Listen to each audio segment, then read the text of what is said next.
4 करोडको मूल्य हो। टाउको नभएको मान्छे हेर्नुस्, मेरो घाँटी भन्दा माथि टाउको त छ नि हैन, मेरो घाँटी भन्दा माथि टाउको त छ नि, तर कहिलेकाहीँ म पनि टाउको नवास्तो भइदिन्छु के। लाखौं जनता कहिले खोप लाउने भनिरहेछन्, शासकहरू युगौं बाँच्न बुस्टर डोज हानिरहेछन्। मरेका लम्पसार आत्माहरू भन्दा, त्यसैले मरेका लम्पसार आत्माहरू भन्दा मेरो देश चलाउन एउटा उत्साही जुवाडे पठाइदेऊ, मेरो देश चलाउन एउटा उत्साही जुवाडे पठाइदेऊ। अब चाहिँ म एउटा कविता चाहिँ शेरबहादुर देउवाको आवाजमा प्रस्तुत गर्न चाहन्छु। मेरो देशमा गणतन्त्र छ, त्यसैले म दैनिक 25 रुपियाँको पिसाब फेर घर फर्कन्छु। पिसाब च्यापेर हिँड्नुपर्ने, किडनी फेल पार्नुपर्ने, उचित ठाउँमा सार्वजनिक टोयलेटहरू नहुने, यो नेताहरू चाहिँ किडनी बिरामी बिग्रियो भने विदेश उपचार गर्न जान्छ। यो हाम्रो देशको जनताहरू चाहिँ कहाँ जाने? सबैलाई डाक्टर बन्न पर्ने, सबैलाई इन्जिनियर बन्न पर्ने, हाम्रो देशमा सबैलाई जोकर बन्न पर्ने। सिधा थियो मालको चित्र, बाङ्गो बनाइ नहेर, लाएका छौ त कपडा नाङ्गो भएर नहेर। पत्रकार महोदयले बुझिसक्नुभयो, झारहरू फालिदिनु भनेपछि उहाँले धेरै झार छ। बेचिदियो राष्ट्रको सम्पत्ति, बन्यो मन्त्री घरभित्रै दम्पति। मेरो कविता चाहिँ अलिकति तपाईँहरूले अन्यथा नलिदिनु होला, यो कुनै व्यक्ति विशेषलाई लक्षित छैन। मेरो देशको पैसा बाहिर गयो, यहाँबाट सुरु हुन्छ। मेरो देशको पैसा बाहिर गयो, हरेक वस्तु किन्दा मेरो अरबौं पैसा बाहिर गयो, गरिब मुलुकको पैसा जेमानी बाहिर गयो। त्यसैले अब तरकारी बाहिरको नखाऊ, आफ्नै आलु खाऊ। गोलभेडा आफ्नै खाऊ, पिँडालु आफ्नै खाऊ, सकरखण्ड आफ्नै खाऊ, मुला आफ्नै खाऊ, गाजर आफ्नै खाऊ। मेरो देशको अरबौं पैसा बाहिर गयो, आलु आफ्नै खाऊ। आलु पोलेर खाऊ, उसिनेर खाऊ, मस्यौरामा हालेर खाऊ, गुन्द्रुकमा हालेर खाऊ, समोसामा हालेर खाऊ, पराठा बनाएर खाऊ। अरबौं पैसा मेरो देशको बाहिर गयो, आफ्नै आलु खाऊ। जाऊ हामी सबै आलु बजार थाप्न, सबैलाई चाहिने आलु नै हो। हरेक घरमा आलु पाक्छ, आलु किन विदेश? अर्काको आलु हरेक भान्सामा, विदेशको आलु हरेकको भान्सामा। मेरो देशको अरबौं पैसा बाहिर गयो, अरबौं पैसा बाहिर गयो। त्यसैले अब आफ्नै आलु खाऊ। यो कृषि क्रान्तिलाई जोड दिएको हो मैले। हेर्दाखेरि कता कता के झटारो, यो व्यङ्ग्यकार साहित्यकारहरू भनेको एकतिर हाने हुन्छ निशाना, अर्कैतिर पर्या हुन्छ। तर यसको सही निशाना भनेको कृषि क्रान्तिबाट मात्रै हामी सफल हुन सक्छौँ भनेको। अब अर्को एउटा छोटो छ, लाखौं जनता कहिले खोप लाउने भनिरहेछन्, लाखौं जनता कहिले खोप लाउने भनिरहेछन्, शासकहरू यो बाँच्न बुस्टर डोज हानिरहेछन् के। बुझ्नुभयो नि? लाखौं जनता कहिले खोप लाउने भनिरहेछन्, शासकहरू युगौं बाँच्न बुस्टर डोज हानिरहेछन्। अब यहाँ उमेर पुगेको बा हुनुहुन्छ, दाइ हुनुहुन्छ। मेरो कविताको शीर्षक चाहिँ बा छ के, बा बदलिनु भएन। मेरो छोरछोरीले मलाई भनिरहेका छन् अहिले, मेरो बा बदलिनु भएन। मेरो स्वर्गीय भइसक्नु भएको पनि बा पनि बदलिनु भयो भएन, थाहा भएन। अब कविताको शीर्षक छ बा बदलिनु। बा बदलिए है, कसरी बदलिए? हाम्रो बिचमा मलाई हौसला बढाउनको लागि भन्छु मैले चाहिँ के, म चाहिँ साहित्यकार कलाकार धेरै ठुल्ठुला गफ गरेर हिँड्ने मान्छे होइन। तपाईँहरूको हृदय जित्न आएको हो, यति व्यक्तित्वहरू यहाँ जिते, म त आज भयङ्कर सफल भएँ। त्यसैले अर्का मलाई हौसला बढाउन आउनुभएको वडा सदस्यज्यू हुनुहुन्छ हरिमान श्रेष्ठज्यूलाई म यहाँ आसन ग्रहण गर्नु हुन निवेदन गर्छु। मञ्चमा आइबक्सेला, यहाँ यता बसिबस्नुहोस्, यता बस्नु, सँगै बस्नु, सँगै।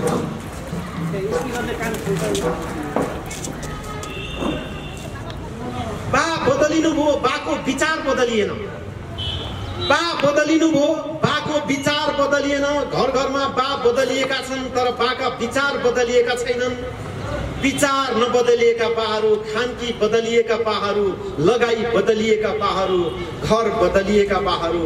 यस्तै बाहरूले गर्दा सन्तान बदलिएन सन्तानका विचारहरू। विचार बदल्न गाह्रो परिरहेछ, विचार बदल्न गाह्रो परिरहेछ। कहिले बदल्छन् विचार सन्तानहरू? बा भान्सामा गुन्द्रुक बदलिदिएर सुकुटीमा आइपुग्नु भयो, बा भान्सामा गुन्द्रुक बदलिदिएर सुकुटीमा आइपुग्नु भयो, जुवा बदलिदिएर ढुकुटीमा आइपुग्नु भयो, खाटबाट पलङमा आउनुभयो, पिर्काबाट डाइनिङ बदल्नु भयो। बा बदलिनु भयो, तर बाको विचार बदलिएन। बाले मेरो मात्र चिन्ता लिनुभयो, जस्तो मेरो बाले मेरो गर्नुहुन्थ्यो भने मैले मेरो छोरछोरीको गर्छु नि। कविताले त्यही भन्छ है, घर घरमा त्यही छ। बाले मेरो चिन्ता लिनुभयो, अरू चिन्ता लिनु भएन। आमा बदलिनु भयो, आमाको विचार बदलिएन। आमाले मलाई मेरो मात्र चिन्ता लिनुभयो, अरू लिनु भएन। भोक मेटाउन मलाई मेलाको चिउरा बोकेर आउने मेरी आमा, भोक मेटाउन मलाई मेलाको चिउरा बोकेर आउने मेरी आमा बदलिएर बर्गर बोकेर आउनुभयो, तर उहाँको विचार बदलिएन। बदलिएका बा तर विचार नबदलिएका बा, बदलिएकी आमा विचार नबदलिएकी आमा। यसैले गर्दा सन्तान बदलिए तर सन्तानलाई विचार बदल्न गाह्रो परिरहेछ। मेरो देश बन्न बाआमा बदलिनुपर्छ, मेरो देश बन्न बाआमा बदलिनुपर्छ, विचारमा बदलिनुपर्छ। हरेक बाआमा विचारमा बदलिए छोराछोरी पनि बदलिन्छन्, नत्र तिमी जस्तो ऊ त्यस्तै। हरेक सन्तानका बाआमाको विचार बदलिएको दिन मेरो देशको शिक्षा बदलिन्छ, स्वास्थ्य बदलिन्छ अनि देश बदलिन्छ। म पहिला यो कविता भन्नुभन्दा अगाडि चाहिँ हाम्रो यहाँ चाहिँ सरलाई सम्मान गर्नु पर्यो। यो माला आज लाउन चाहँदैनन्। म चाहिँ कलाकार मान्छे बिहानै टोखामा गएर उहाँहरूलाई सम्मान गर्छु भनेर आएको।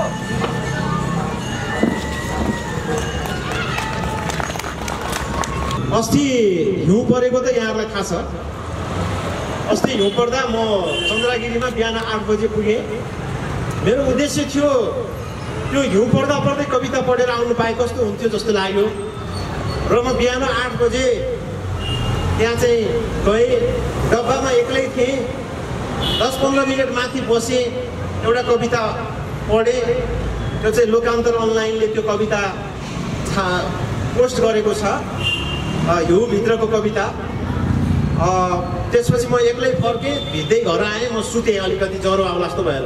त्यतिखेर टाउको नभएको मान्छे, हेर्नुहोस् मेरो घाँटीभन्दा माथि टाउको त छ नि, होइन? मेरो घाँटीभन्दा माथि टाउको त छ नि, तर कहिलेकाहीँ म पनि टाउको नभए जस्तो भइदिन्छु के हो। त्यही दुर्भाग्य भएको कारणले मैले टाउको नभएको मान्छे भन्ने कविता लेख्न बाध्य भएँ। म टाउको नभएको मान्छे, सहरभरि गाउँभरि हिजो एउटा मान्छे भेटेँ, त्यसको पनि टाउको छैन। सहरभरि गाउँभरि हिजो एउटा मान्छे भेटेँ, धेरै मान्छे भेटेँ, त्यसको पनि टाउको छैन। भेट्छु नेता, उसको पनि टाउको छैन। भेट्छु डाक्टर, उसको पनि टाउको छैन। लेखक भेट्छु क्या, म जस्तै लेखक भेट्छु, उसको पनि टाउको छैन। विश्लेषक भेट्छु, उसको पनि टाउको छैन। पत्रकार भेट्छु पत्रकारको पनि टाउको छैन। इन्जिनियर भेट्छु, उसको पनि टाउको छैन। प्रशासक भेट्छु, उसको पनि टाउको छैन। न्यायाधीश भेट्छु, उसको पनि टाउको छैन। वकिल भेट्छु, उसको पनि टाउको छैन। पुलिस अधिकारी भेट्छु, उसको पनि टाउको छैन। बुद्ध जन्मेको देशमा ज्ञान फैलिएर विश्वभर गौतम बुद्धको देशमा टाउको नभएको मान्छे हुनु विश्व आश्चर्य। बल्ल थाहा पाएँ, विश्वमा एउटा आश्चर्यको देश, टाउको नभएका मान्छेहरूको देश। विश्वमा एउटा आश्चर्यको देश, टाउको नभएको मान्छेहरूको देश। गजबको मेरो देश, गजबको मेरो देश। म सुन्दरीजलमा जन्मेको। दसैँ तिहारमा 5-6 गाउँका मान्छेहरू एउटै घरमा जुवा खेल्न आउँथे के। म सानो थिएँ अनि मलाई पनि हेर्न मन लाग्थ्यो के जुवा। अनि मैले त्यो बाल्यकालमा 7-8 वर्षको उमेरमा कसैले खेतको धानै जुवामा राखेको सुन्थेँ, देख्थेँ। अनि त्यो देउसी खेल्ने दिन बिहान सबै चुहाडेहरू हारेर र जितेर प्रेम गर्थे क्या तिनीहरू झगडा गर्दैन थिए। अनि तिनीहरूको त्यो एकदम लभली टकिङ देखेर मलाई चाहिँ बहुत बाल्यकालमै उनीहरू कस्तो ठुलो हृदयका जुवाडे रहेछन् भन्ने लाग्थ्यो के। क्यासिनो जाने खालका जुवाडे होइन। अनि त्यसपछि मैले त्यो त्यसबाट चाहिँ के सोचेँ भने त्यो जुन जुवा खेल्नेहरू चाहिँ एकदम उत्साहित देख्थे के। आज त हारे पनि 2-4 हजार भरे पाएँ भने त, या त्यतिखेरको त 800-900 पनि ठुलो पैसा थियो, पाएँ भने कसो म नजिताउँला भनेर बडा उत्साहित। त्यो घरको भान्सा सान्सा भातसा चाडबाड, छोरी चेली बेटी दिदी बहिनी उसलाई मतलबै छैन के। भाइटिका खसी किन्न गएको मान्छे पनि राति 2 बजीसम्म जुवा हारेर त्यो खसी किन्ने पैसा सिद्ध्याएर भोलिपल्ट ऊ ऋण माग्न गएको मान्छे पनि मैले देखेको के। अब छोरछोरीलाई त बोका खसी काटेर खुवाउनु पर्यो। हो त्यही भएर मैले एउटा जुवाडेको कविता लेखेको छु। तर त्यो जुवाडे आज एकदम मैले असल चित्रण गरेको छु। त्यो जुवाडेको मैले सम्मान गरेर कविता लेखेको छु। तर म जुवाडे होइन। जुवा हारेको मान्छे हार्दा निराश हुन्छ, मात्र एकछिन हुन्छ। जीवन हारेको मान्छे तर सधैँ निराश हुन्छ। आहा जुवाडेको जिन्दगी हार्छ धेरै दिन, जित्छ एक दिन। हार्दा एकछिन निराश बन्दै फेरि उत्साहित हुन्छ, जान्छ खालमा बस्छ, सबैसँग मिल्छ, अब त जित्छु भन्छ, तर फेरि हार्छ। हारेर घर फर्कन्छ, भोलि फेरि जित्छु भन्छ, फेरि हारेर फर्कन्छ। मेरो देशमा एउटा जुवाडे पठाइदेऊ, मेरो देशमा एउटा जुवाडे पठाइदेऊ। जीवन हारेको आत्माहरूभन्दा उत्साहित जुवाडेहरू हारेर नै जित्ने आशा र उत्साह बोकेर हार सहेर जित्ने कोसिस त गरिरहेछन्। त्यसैले मरेका लम्पसार आत्माहरूभन्दा मेरो देश चलाउन एउटा उत्साहित जुवाडे पठाइदेऊ। मेरो देश चलाउन एउटा उत्साहित जुवाडे पठाइदेऊ। एउटा चाहिँ म यहाँलाई कविता भन्दा बिचमा क्यारिकेचर, मैले सुरुमा क्यारिकेचर गर्ने कलाकारको रूपमा मलाई चिन्छन् श्रीकृष्ण सिमखडा भनेको चाहिँ यो कविता पनि म लेख्थेँ, तर क्यारिकेचरिस्टको रूपमा मलाई चिन्ने हुन्। कृष्णप्रसाद भट्टराई त यहाँहरूलाई थाहा छ नि, यहाँ आउनु भएको थियो होला कुनै बेला। म भट्टराईको एउटा आवाज प्रस्तुत गर्न चाहन्छु। हाम्रो वडा अध्यक्षज्यू पनि टाउको हल्लाउँदै हुनुहुन्छ। हाम्रो यहाँ मजदुर किसान पार्टीको कोही साथी हुनुहुन्छ? यहाँ सबै पार्टीको कस्तो राम्रो तालमेल रहेछ क्या। वडा अध्यक्षज्यू त्यही भएर जित्नु भएको छ नि, सबलाई तालमेल मिलाएर। म भट्टराईको यदा धर्मस्य ग्लाडी भगवती भारत, बाप रे महाभारतमा तपाईँ हो अर्जुनले यति इन्ट्रेस्टिङ तरिकाले चाहिँ महाभारत सम्पन्न गरी तपाईँ मलाई लाग्छ रुसपुरी बेला यो बर्दी लोकको आएर यसरी राजनीति गर्नुभन्दा महाभारतकै अर्जुन हुनु भएको भए मलाई कृष्णको ठाउँमा अर्जुन भन्ने थियो मलाई जस्तो लाग्छ। मलाई यो पान खाएर ठट्टा गरेर मेरो क्यारिकेचर गरेको साथीभाइहरूले त्यति मन पराउँदैन हो। तर जो वारिस कविता बोल्न लागेको छ नि मेरो आवाज बोकेर, मलाई बडा लास्टै दिउँसै निद्रा लागे जस्तो लाग्छ। त्यही भएर म 12 बजी दिउँसै भनेर निगर्थेँ। तर मलाई रातिको निद्रा भन्दा दिउँसोको निद्रा चाहिँ बडा मिठो लाग्छ। तर फेरि मलाई दिउँसै रात पार्टी काम चाहिँ कहिले पनि मिठो लाग्दैन। साथीभाइहरू कहिलेकाहीँ बडा दिउँसै रात पार्टी थियो कि मलाई बडा गजब लाग्छ। हाम्रो चाहिँ सिंह राजश्रेष्ठजीको चाहिँ उडामा आज आएर यसरी बोल्दा त बडा गजब लागिरहेको छ। मलाई अस्ति त त्यो तपाईँको क्षेत्र नम्बर 1 थियो महिला होइन, उडाममा उठाइदिए साथीभाइहरूले। सन्त नेता पनि बढी मलाई है, निकै इमान्दार चाहिँ पनि छ बढी। बापरे तपाईँहरूको भर्खरै यो अधिवेशन सक्यो नि होइन। हिजो अस्ति सँगै भिस्की खाने साथीभाइहरूले छिर्की लगाएको तपाईँहरूले पनि बेहोरिरहनु भएको छ होला नि होइन। त्यसैले मलाई त्यो काठमाडौँ क्षेत्र नम्बर 1 मा हाम्रै साथीभाइहरूले बडा नराम्रोसँग अन्तर्घात गरेर चिलिम फर्काइदिएको थियो। त्यसैले तपाईँहरू पनि चिलिम फर्किनु भयो भने शत्रु बाहिर घुम्न जानु पर्दैन, आफ्नै छिमेकीमा हुन्छ। बढी त तपाईँलाई थाहा छ नेपालको राजनीति बिग्रेकै आफ्नै साथीभाइहरूले चिलिम फर्काइदिनु। धन्यवाद जय नेपाल। आज माघे सङ्क्रान्ति मैले 2-3 त चाकु ल्याउनु पर्ने थियो, अहिले एकछिनपछि चाहिँ भोलि आउँछु। मलाई बडा मिठो लाग्छ यो टोकाको चाकु भनेपछि मेरो घर परिवारमा ठुलो चाहिँ गइहाल्नुहोस् भनेर झगडै पर्छ। मैले त्यही भएर अस्ति आउँदा त लिएर गइसकेको छु। धन्यवाद जय नेपाल। अब चाहिँ म एउटा कविता चाहिँ शेरबहादुर देउवाको आवाजमा प्रस्तुत गर्न चाहन्छु। अब चाहिँ यो अरू सबैको क्यारिकेचर गर्दा बनाएको चाहिँ हाम्रो प्रधानमन्त्रीको गर्दा साह्रै मजा लाग्छ। मेरो देशमा गणतन्त्र छ। अब मेरो देशमा कस्तो गणतन्त्र छ। आज प्रधानमन्त्रीले चोखा नगरपालिकाको चाहिँ भन्दाखेरि यो चाहिँ वडा नम्बर 3 को कार्यालयको अगाडि बसेर तपाईँहरू दाजुभाइको अगाडि बसेर म भन्दाखेरि मलाई चाहिँ जतिसुकै 18 फेब्रुअरीको कविता भन्दैछु। मेरो देशमा गणतन्त्र छ। मेरो देशमा गणतन्त्र छ, त्यसैले म दैनिक 25 रुपियाँको पिसाब फेरि घर फर्काउँछु। मेरो देशमा गणतन्त्र छ, त्यसैले म दैनिक 25 रुपियाँको पिसाब फेरि घर फर्काउँछु। म सडकमा हुन्छु, मलाई दैनिक 5 चोटि पिसाब लाग्छ। देशमा लोकतन्त्र पनि छ भन्दाखेरि, देशमा लोकतन्त्र पनि छ पाऊ भन्दाखेरि म दिनको 30 रुपियाँको दिशा बसेर भन्दाखेरि घर फर्काउँछु। मलाई भन्दाखेरि दिनको 3 चोटि दिशा लाग्छ बाबा। देशमा बाबा प्रजातन्त्र पनि छ, देशमा प्रजातन्त्र पछि 60 रुपियाँको पानी खाएर बाबा भन्दाखेरि बेलुका घर फर्कन्छु। मलाई 3 बोतल पानी चाहिन्छ। कुल दिनमा निःशुल्कमा पिसाब फेरि घर फर्काउने मुलुकमा गणतन्त्र छ भनौँ न। निःशुल्कमा दिशा कस्तो काम भने आर्या मुलुकमा गणतन्त्र छ भनौँ न, निःशुल्कमा दिशा बसेर घर फर्क्यो भने देशमा गणतन्त्र लोकतन्त्र छ भनौँ न। सार्वजनिक ठाउँमा निःशुल्कमा पानी खाएर घर फर्कियो भने देशमा प्रजातन्त्र छ भनौँ न। र पिसाब फेर्न पाउँछु, दिशा बस्न पाउँ भन्दाखेरि, न प्यास लाग्दा पानी पिउनु पाउँ भन्दाखेरि कसरी भन्नु भने देशमा गणतन्त्र छ, लोकतन्त्र छ, प्रजातन्त्र छ भनेर। त्यसैले भन्दाखेरि मलाई निःशुल्कमा च्यापिएको पिसाब फेर्ने भन्दाखेरि गणतन्त्र चाहिएको छ, मलाई निःशुल्कमा च्यापिएको भन्दाखेरि दिशा बस्ने गणतन्त्र चाहिएको। धन्यवाद। जय नेपाल। यो चाहिँ हाम्रो प्रधानमन्त्रीले गणतन्त्रको परिभाषा एउटा चाहिँ पाहाडबाट आउनुभएको आमा बुवाहरूको चाहिँ एउटा चाहिँ यो अनुभूति, जो पैदल यात्रा गर्दा पिसाब च्यापेर हिँड्नुपर्ने, किडनी फेल पार्नुपर्ने, उचित ठाउँमा सार्वजनिक टोयलेटहरू नहुने, अनि हाम्रो देशको स्वास्थ्य मन्त्रालयमा चाहिँ किडनी बिग्रेकाहरूलाई उपचार गर्न खाट चाहिँ निवेदन जाने।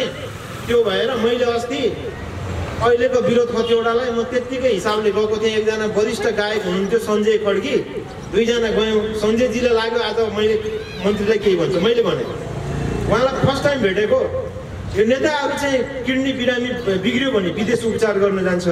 यो हाम्रो देशको जनताहरू चाहिँ कहाँ जाने? त्यसैले टोयलेट चाहिँ बनाइदिनु पर्यो। ठाउँ पनि छ, नगरपालिकामा पैसा पनि छ, काठमाडौँ महानगरपालिका छ भनेको। मेरो कुरा कहाँ सुनौँ ल? तपाईँले त यो भन्नुभयो के? मेरो कुरा उहाँले भनेको शब्द, मेरो कुरा चाहिँ म कहाँ राखौँ भन्दा यो देशको मन्त्री पनि समस्यामा रहेछ नि त। म समस्या लिएर मन्त्री कहाँ गएँ? यो विरोध कतिवटाले भनेको शब्द है यो स्वास्थ्य मन्त्रीले। म चाहिँ कहाँ जाउँ? त्यसपछि मलाई के फिल भयो भने यो देशमा मन्त्रीबाट पनि मैले त्यति आशा गर्न सकिनँ। त्यही भएर म हरेक मान्छेले आशा चाहिँ आफैबाट गर्ने, उत्साहित आफैबाट हुने र आफै अगाडि बढ्ने, त्यही चाहिँ जीवन रहेछ। मैले त्यही भएर यो 25 रुपियाँको पिसाब मेरो गाईजात्रे कार्यक्रमहरूमा पनि आउने। तपाईँहरूले ब्यानरमा देख्नुहुन्छ उ त्यो आरआर क्याम्पसभित्रको टल्किएको टोयलेट हो। तपाईँहरू जान, मैले 3 वर्ष अगाडि गएर त्यो सफा गरेको हो। मैले यसरी सफा गरेँ। सम्भवतः मलाई त्यो एउटा झाडा टार्नको लागि, देखाउनको लागि, सामाजिक अभियन्ता बन्नको लागि म टोयलेट सफा गर्न गएको थिइनँ। पुसबाट थिति बसालिदिएको। अब त्यो एयरपोर्टहरूमा गयो भने पनि मैले चाहिँ कहीँ नराम्रो देख्यो भने फोटो खिचेर लिएर आएर सिधै मन्त्री कहाँमा गइहाल्छु। हाम्रो यहाँको सामुदायिक विद्यालयहरूमा मैले धेरै तलको यो मनोहरा स्कुलदेखि कहाँको स्कुलसम्म मैले आएर टोयलेट सफा गरेको छु। त्यो अरूलाई अराएको छैन, मेरो यो औँलाले नै गरेको छु है। भवनहरू ठुल्ठुलो बन्छ तर शौचालय राम्रो छैन। त्यो अब सुधार्दै जाउँ हामी। अब एउटा कविता छ, आउनुहोस् मण्डलामा जोक सुन्न। अब हेर्नुहोस्, सबैलाई डाक्टर बन्नुपर्ने, सबैलाई इन्जिनियर बन्नुपर्ने, हाम्रो देशमा सबैलाई जोकर बन्नुपर्ने। हेर्नुहोस् है, आउनुहोस् मण्डलामा जोक सुन्न, टिकट काट्नु पर्दैन। भोलिदेखि म जोकैमा व्यस्त हुन्छु। जोक के को सुन्ने? बाँदरको सुन्ने कि भालुको सुन्ने कि राइनोको सुन्ने? जोक रिपिट हुने छैन। ताजा जोक सुन्न। भोलिदेखि दिनको 3 घण्टा मण्डलामा आउनुहोस्, झोला बोकेर भोक लागेमा दालमोट र चिउरा निःशुल्कमा खुवाउने छु। हरेनै टिभीमा सन्देश दिन्छु अनि निम्तो भनिदिने छु। आउनुहोस् जोक सुन्न मण्डलामा दिनको 3 घण्टा। हाम्रो देशको त्यो मण्डला एउटा सम्पदाको धरोहर थियो। अहिले मण्डला केमा परिणत भयो भन्दाखेरि हाम्रो जोक सुनाउने चाहिँ एउटा स्तम्भको रूपमा गएको छ। अब त्यो भयो। अब म अन्तिमतिर आइपुगेको छु। यो चाहिँ मैले यो हाम्रो सुषमा श्रेष्ठ बहिनीलाई यो अस्ति भर्खरै एउटा टेलिभिजनलाई दिएको अन्तर्वार्तामा भनेको कविता हो। कविताको शीर्षक छ सिधा थियो मार्गचित्र। सिधा थियो मार्गचित्र बाङ्गो बनाइ नहेर। यो मार्गचित्र सिधा थियो मार्गचित्र बाङ्गो बनाइ नहेर। लाएका छौ त कपडा नाङ्गो भएर नहेर। उखेलेर बालीमा फालिदिनु झारहरू। उखेलेर बालीमा फालिदिनु झारहरू। जित पनि हुन सक्छन् मान्छेका ती हारहरू। पत्रकार महोदयले बुझिसक्नुभयो। झारहरू फालिदिनु भनेपछि उहाँले झार धेरै झार्छ। काँडा बिजे हत्केलामा काँडा पनि झिक्नुपर्छ। साथीहरू, सियोले काँडा झिक्ने धेरै जन्मे मुलुकमा, सियोले काँडा झिक्ने धेरै जन्मे मुलुकमा अब समय परिवर्तन छ, त्यसैले कविता पनि परिवर्तन भएर आयो। काँडा बिजे हत्केलामा काँडा पनि झिक्नुपर्छ, हारबाट कहिलेकाहीँ जित्ने पाठ सिक्नुपर्छ। ओछ्याएको कार्पेटमा सधैँ सधैँ टेक्नेहरू, ओछ्याएको कार्पेटमा सधैँ सधैँ टेक्नेहरू, टेकेर आफै कार्पेटमा कार्पेटको दोष देख्नेहरू, टेकेर आफै कार्पेटमा कार्पेटको दोष देख्नेहरू। गल्ती हुन्छ मान्छेमा, गल्ती हुन्छ मान्छेमा, भगवान त कहाँ हो र? माफी माग्दा मान्छेले सानो हुने कहाँ हो र? माफी माग्दा मान्छेले सानो हुने कहाँ हो र? धन्यवाद। हेर्नुहोस्, मलाई कस्तो इच्छा लागेको रहेछ कविता पढ्नलाई। बिहान चिसो मौसम आएर यसरी गर्वले छाती फुलाएर तपाईँहरू उमेर पुगेका दाइहरूको अगाडि, प्यारा प्यारा भाइहरूको अगाडि, वडा अध्यक्षहरूको जिउको अगाडि मैले त आज एउटा अपूर्व दर्शन पाएँ तपाईँहरूसँग। तपाईँहरूलाई मेरो आफ्नो जीवनको ऐतिहासिक कहानी भन्ने हो भने साह्रै चिठ लाग्दो, साह्रै दया लाग्दो, अहिले माया गरिहालौँ जस्तो लाग्ने खालको जीवनशैली छ म। अब एउटा सानो कविता छ है, यो कुनै व्यक्ति विशेषमा लक्षित छैन। बेचिदियो राष्ट्रको सम्पत्ति, बन्यो मन्त्री घरभित्रै दम्पति। हेर्नुहोस्, लोग्ने स्वास्नी श्रीमान श्रीमती नै मन्त्री बन्ने चलन आएन। हाम्रो देशको सबभन्दा प्रजातन्त्र फैलाएको अहिलेको पेसा त्यही छ। अब चाहिँ अरूका दम्पतिले पहिला मन्त्री हुन्थे, अब त्यो पनि चानस छैन, किनभने चानसमा डानस हानिसक्यो पहिले के, अब हुँदैन त्यो। त्यसैले बेचिदियो राष्ट्रको सम्पत्ति, मन्त्री बन्यो घरभित्रै दम्पति, चुरे पनि बेचेर खाइदिनु, मन्त्राणीलाई सुनको हार लगाइदिनु। तिम्रो बाउको होइन त्यो सम्पत्ति, बाउकै ठान्छन् मन्त्राणी दम्पति। हावादारी गफैमा बिक्या छन्, झन्डीहरूले त्यही कुरो सिकेका छन्। जनतालाई सधैँ नै आशामा, जनता चाहिँ सधैँ नै आशामा, शासक बोल्छ काइतेको भाषामा। जनता चाहिँ सधैँ नै आशामा, शासक बोल्छ काइतेको भाषामा। 15 दिने करार मन्त्रीले अस्ति फोन गर्यो। यो रियल फोन गर्यो है मलाई एकजना मन्त्रीले, म नाम भन्दिनँ। 15 दिने करार मन्त्रीले अस्ति फोन गर्यो, भन्यो उसले मलाई तपाईँको बधाई खेर गयो। मैले भने कसरी भन्यो उसले, अनि मलाई 15 दिने करार परेछ रे, भाग्यमा दरार परेछ रे। हुन्दिनुस् अर्को करार आइसकेको छ मन्त्री भएर मैले भने, हुन्दिनुस् अर्को करार आइसकेको छ मन्त्री भएर मैले भने, ऊ पनि दरारवाला नै हो। झुन्ड्याउँछ एउटा फोटो अनि फर्किन्छ घर। अब 15 दिनपछि करारमा बिक्री भएको पाएछु मन्त्री भने। मन्त्री खाने हो मात्र 4 करोडको मूल्य हो छ भने तपाईँसँग आउनुहोस्, झोलामा बोकेर फटाफट बिक्री भएको लैजानुहोस् मन्त्री, मात्र 4 करोडको। अनि 4 करोडमा मन्त्रीको पोस्ट बिक्री भइरहेको छ।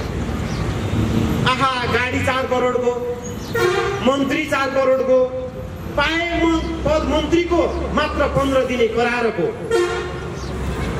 नपढाउनु छोरालाई डाक्टर, पढ्दैन पढाउनु छोरीलाई इन्जिनियर, भाग्य बलियो छ उसको, फुत्किन सक्छ फेरि मन्त्री पद। पढाएर इन्जिनियर अनि डाक्टर गुम्न सक्छ पद मन्त्रीको। 15 दिने मन्त्री मात्र करारको, 15 दिने मन्त्री मात्र करारको।